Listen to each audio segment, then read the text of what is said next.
Vamos lá, gente, questão de equivalência lógica, questão fácil, que geralmente cai na maioria dos concursos aí de raciocínio lógico, certo?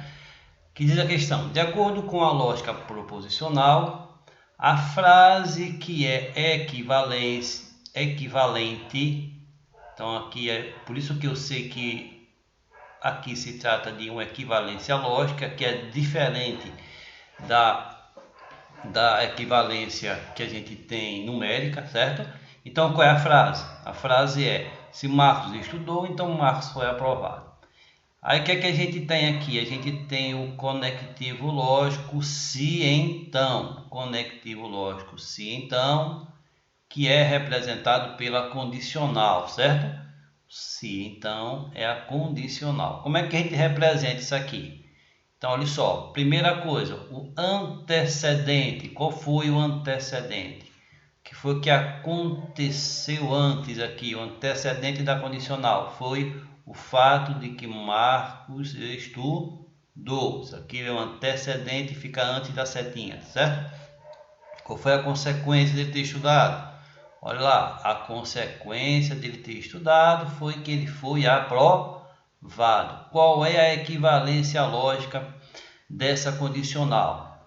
Aí vamos lá, como é que a gente representa isso aqui? Para facilitar, eu vou só colocar a primeira letra de cada verbo, tá? Então vamos lá, se Marcos estudou, então Marcos foi aprovado. Então a gente tem essa condicional aqui. Ele quer saber isso aqui é equivalente a quê? Logicamente, tá? Essa equivalência eu já falei, não é numérico, é equivalência lógica. Se Marcos estudou, então Marcos foi aprovado. Aí vamos lá resolver a questão tranquilamente. A gente tem duas equivalências, tá? A gente vai usar uma, se não tiver resposta nas alternativas, a gente usa a outra, tá? Primeira equivalência lógica, olha lá, tranquilidade sem nenhum problema. Primeira equivalência lógica é a inverte e nega. Inverte e nega. Como é que fica isso aqui? Olha só. Se Marcos estudou, então Marcos foi aprovado. Se Marcos estudou, a consequência é que ele foi aprovado. Como é que eu inverto? Inverto assim, ó. Se Marcos foi aprovado, então Marcos estudou, tá certo? Mas aí eu também não é só inverter e negar, né? Aí como é que vai ficar? Se Marcos não foi aprovado, então Marcos não estudou. Eu tenho um se então aqui, não tem, tá? Então não tem nenhuma frase aqui que começa com se, né? Se Marcos não foi aprovado, não tem nenhuma. Então essa equivalência aqui não vai servir para a gente. Vamos usar a segunda equivalência, certo? Segunda equivalência, eu chamo ela, para facilitar aí o nosso trabalho na hora das provas, eu chamo ela de Neymar, certo? A equivalência eu chamo ela de Neymar. Por que Neymar, professor? Que história é essa de Neymar? Que Neymar é esse aí? Olha só, esse Neymar aqui, ele não é o Neymar do futebol, mas é do raciocínio lógico que vai ajudar a gente. Ele vai dizer o seguinte: você vai negar a primeira e vai manter a segunda. Lembrando de trocar o sinal da condicional pelo sinal da disjunção, ou seja, pelo ou, tá certo?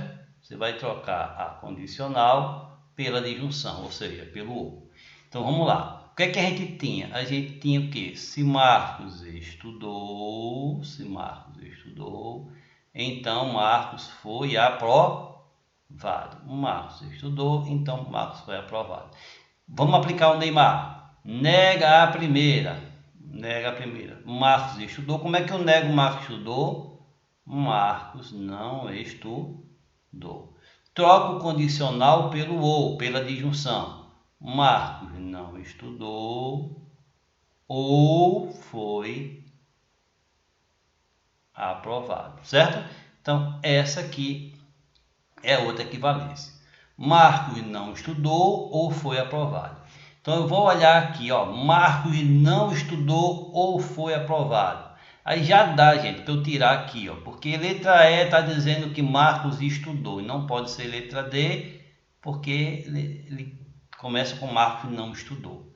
Letra C também não pode ser, porque está dizendo aqui que Marcos estudou, e tem que começar com Marcos não estudou, tá certo? Aí tem letra A, letra B e letra E, tá certo? Então olha só, Marcos não estudou ou foi aprovado. Essa aqui não pode ser, gente. Então, Marcos não estudou e, então não pode ser, tá certo? Tem que ser Marcos não estudou ou, não pode ser a letra A. Marcos não estudou e, também não pode ser. E ainda tem outro agravante aqui que diz o seguinte: Marcos não estudou ou foi aprovado. E aqui tem Marcos não estudou e não foi aprovado. Então, totalmente fora de cogitação também a letra B. Aí você vê aí, aqui só sobrou a letra E. O que é que está dizendo a letra E? Justamente o que a gente tem aqui, ó. Marcos não estudou ou foi aprovado. Então, olha só. Marcos não estudou ou, olha o ou aqui, tá certo? Olha o nosso ou aqui, a disjunção, certo? Ou foi aprovado. Resposta à letra E de escola.